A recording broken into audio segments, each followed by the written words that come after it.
And now, it's Boomer Life. Lifestyle discussion designed to make your life more engaging, meaningful, and complete.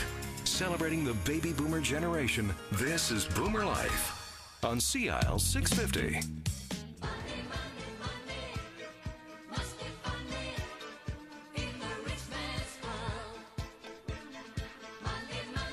Well, hello and welcome to Boomer Life here on CISL 650. As you perhaps have gathered from that musical interlude, we're going to talk a lot about money on the program today. Specifically, we're going to talk about debt and debt problems, and most importantly, solutions to debt problems. The discussion we're about to have should give you every reason to believe there is hope and that there is freedom after debt. It's a real pleasure to welcome back to the program George Abakhan, the president of Abakhan and Associates, trustees in bankruptcy. George, how are you? I'm well, thank you very much, Stu. It's good to see you again. We've had some delegations from the firm over the past few weeks. It's nice to have you back in the studio. Tell us, just right off the top, George, what exactly is a trustee in bankruptcy? What do you do for a living? Well, what we do for a living, what I do for a living, is make settlements with people's debts and try to avoid bankruptcy where I can. On the other hand, we can do, I try to liken myself not as a funeral director, but as a doctor trying to, of restructuring your debts, Okay. settling your debts so that you can move forward with a clear conscience and no stress. Okay, and so a trustee is a federally licensed individual. There are quite a limited number of you right across Canada. You're rather a select group, aren't you? Well, we are in some respects, but on the other hand, we've all had to be trained. We have experience. We have exams we have to take. We have oral boards that we have to sit before. If you don't pass the written, you don't get to go before the oral board. The oral board consists of experienced people like lawyers and trustees, and also members of the Office of the Superintendent of Bankruptcy, and they sit right across the country and examine people who wish to be a trustee. And also, all our funds are in trust. They're examined by the members of the Superintendent of Bankruptcy, and all the type of stuff that we do, bankruptcies and or proposals or settlements, are examined and standardized by the Office of the Superintendent of Bankruptcy. Is there such a thing as a Bankruptcy Act? Is that the Oh, yeah. legislation that governs the way you do your job? Absolutely. That's called the Bankruptcy and Insolvency Act. And that governs the type of what we have to do. Then on top of that, you have the superintendent's directives. That's the superintendent of bankruptcy. And where the Bankruptcy Act may not be particularly clear on a particular set of circumstances or criteria, then the superintendent's directives form the basis of what we do. All right. Tell us a little bit about Abakhan and Associates. Here at the end of 2014, you have 5 offices around British Columbia, in Victoria, in Surrey, in Vancouver, of course, and upcountry in Vernon and Prince George. You're also a very mobile group, you and your colleagues. You travel the province extensively, but take us back to that first office. When was that, George? Oh, the first office, I guess, was Vancouver, and that started out as a result of me retiring from Deloitte's, and I started getting phone calls, and I didn't have a non-compete clause with Deloitte's. People wanted me to help them, which is basically what I do, so I set up, first I had 1 person, then 2 or 3 persons, suddenly it's 5 or 6, and then we started getting calls from Victoria, and we ended up setting first an executive office, then we ended up with a branch, and anyway, that's how it evolved. Right. And Prince George was next, and then there was Vernon that came on in 2009, and now we have Surrey. It's been operating now for a couple of years, and we're looking at another area in the province which I can't divulge, but Okay. Suffice it to say, though, that, in terms of observing the growth of Abakhan and Associates, it's a favorable story from the point of view of an evolving business model. But, George, the rescue work that you do with indebted people would suggest that in the time that your company has been growing, it has been because a lot of British Columbians have been getting themselves into more than a little bit of financial pickle. Yes, but also I'd like to think that it's because of our own activities that we've become known as debt restructuring. I'd say experts, but certainly people that would prefer to do debt restructuring than bankruptcies. Okay. And as such, we get a lot of referrals from people from what I would call satisfied customers. Satisfied debtors. They refer people that they know are in trouble to us, and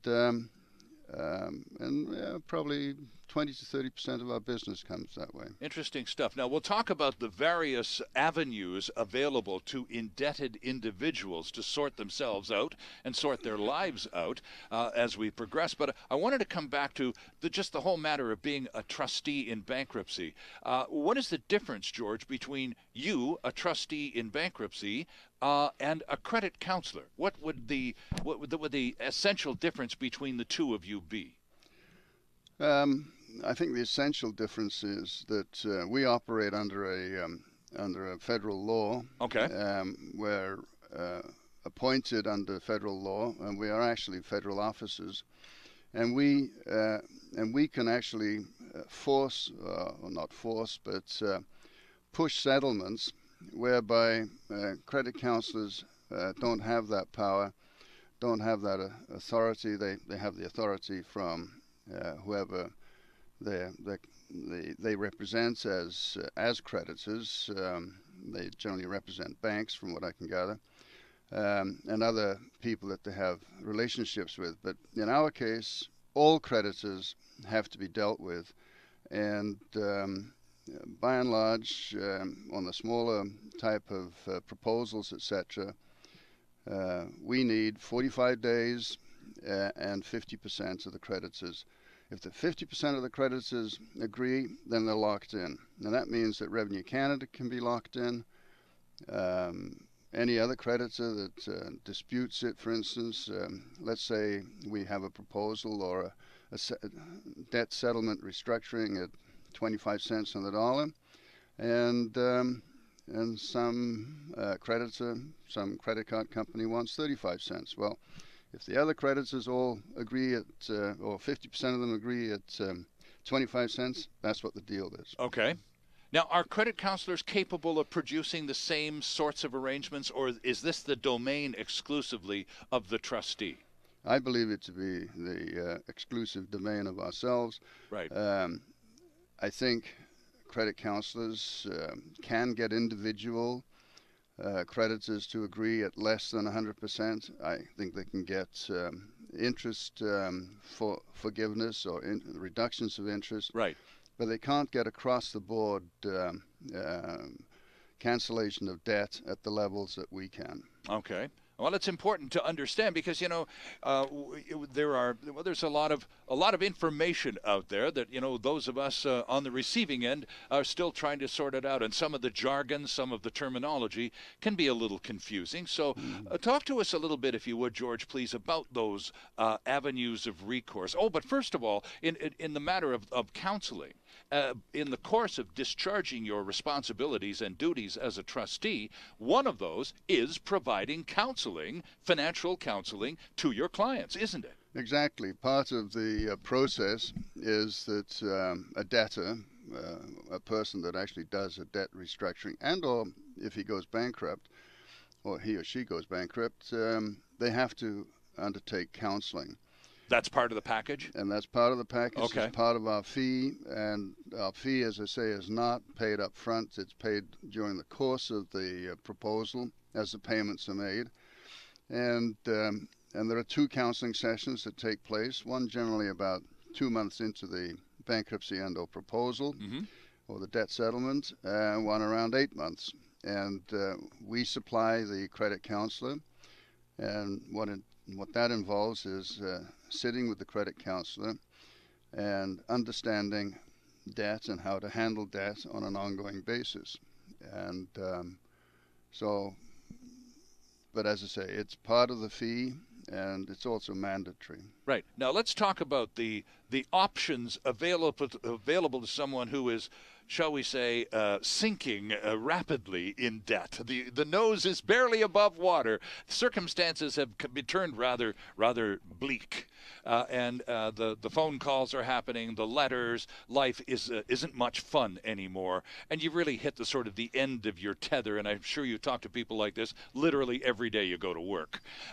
Ultimately, in the case of a lot of us, and most of us don't know as much as we pretend to when it comes to financial matters. And so when you get into this sort of dire strait, the automatic reaction, I think, for many of us, George, would be, well, it looks like I have no recourse here. I guess I just got to throw up my hands and go bankrupt. And that isn't necessarily the case, in fact, in the majority of cases, is it? Absolutely. 70% of our filings per month average 65 to 70% are proposals or are debt restructurings. And you're absolutely right. Yeah, people will come to me and they say, I got to go bankrupt. Right. I got debt from my business that failed, or I've got too many credit cards or whatever. And I say, well, there are options. I mean, I ask simple questions like, what's your take-home pay? And if I try to settle your debt at say 20 cents on the dollar or 25 cents on the dollar, and bring down your payments to $250, can you afford that, do you think? And when they say yes, I say, well, then there's a potential that you could follow a debt restructuring process that we offer here, also under the Bankruptcy Act. Are people surprised when you say, well, look, you may not have to go to that extreme that you've already resigned yourself to? Oh yes, absolutely. It happens all the time. They have no awareness of the debt restructuring process, which we know as a consumer proposal, correct? That's correct. Okay, so what is a consumer proposal? A consumer proposal is a settlement with the creditors, and they have to be all the creditors, excepting for secured creditors. Secured creditors are people with mortgages or a lien on the car, conditional sale contract, etc. But all other creditors have to be part of the process. Now, we do the paperwork, we submit a comparison as to what would be in bankruptcy, and a proposal has to be better than a bankruptcy. A debt restructuring has to be better than a bankruptcy. So if we work out something at, say, 25 cents, we offer it to all the creditors. The creditors invariably will look at it. They'll see what happens in bankruptcy because we give them the comparative, and they would probably agree. Now, there are cases where they may not agree. Sometimes Revenue Canada is involved because the guy hasn't submitted income tax returns for 10 years. Right. And that'll create a problem. But in most cases we can sort out, and as I say, the relief when they finally find out that they don't have to go bankrupt, they can make the payments.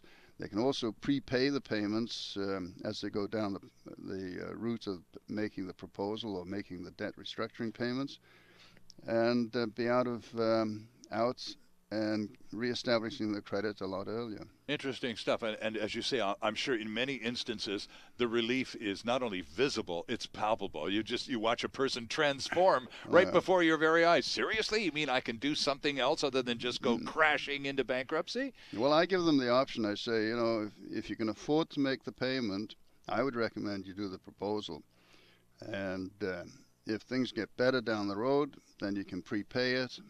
And you're out of it. You can reestablish your credit, and also start again. Well, we talked at the beginning of the program, friends, about solutions to debt problems, and the fact that our discussion hopefully will give you lots of reasons to believe there is hope with debt issues and resolving them, and that there's freedom after the resolution occurs. And here to guide us through the process is the president of Abakhan and Associates, George Abakhan. And Abakhan, by the way, you might want to check him out online while we take a quick break. Abakhan is spelled Abakhan,